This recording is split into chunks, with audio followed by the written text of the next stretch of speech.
18 éves korom óta vezetek, 14 éve.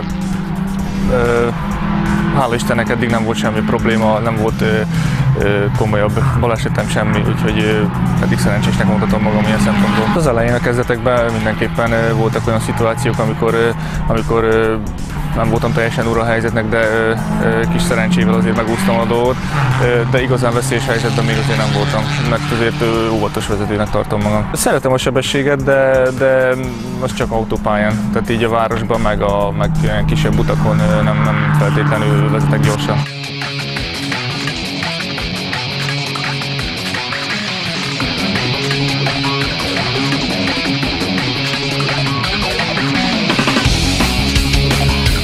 Itt is a lényeg, hogy mikor választjam ki a kormány. Belépősebesség 35.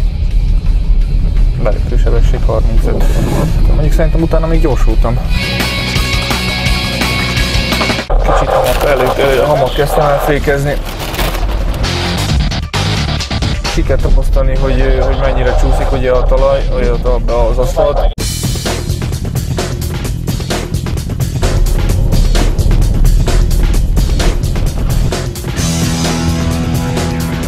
Ez volt az igazi. Az első és legfontosabb az, hogy megtapasztalja az ember, hogy mennyire vizes aszfalt, mennyire csúszik, mennyi a féktávolság, utána meg kell választani a sebességet, amivel bemegy az ember a pályára. És onnantól kezdve azért az autón is nagyon sok múlik, a gumikon persze, hogy működik ez a kikerülés.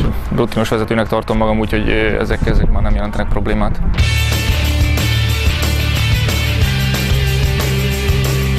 Ha te is szeretnéd kipróbálni magadat pályán, akkor játsz a Gruppama Garancia Facebook oldalán, és nyerj egy kurzust, egy vezetési kurzust.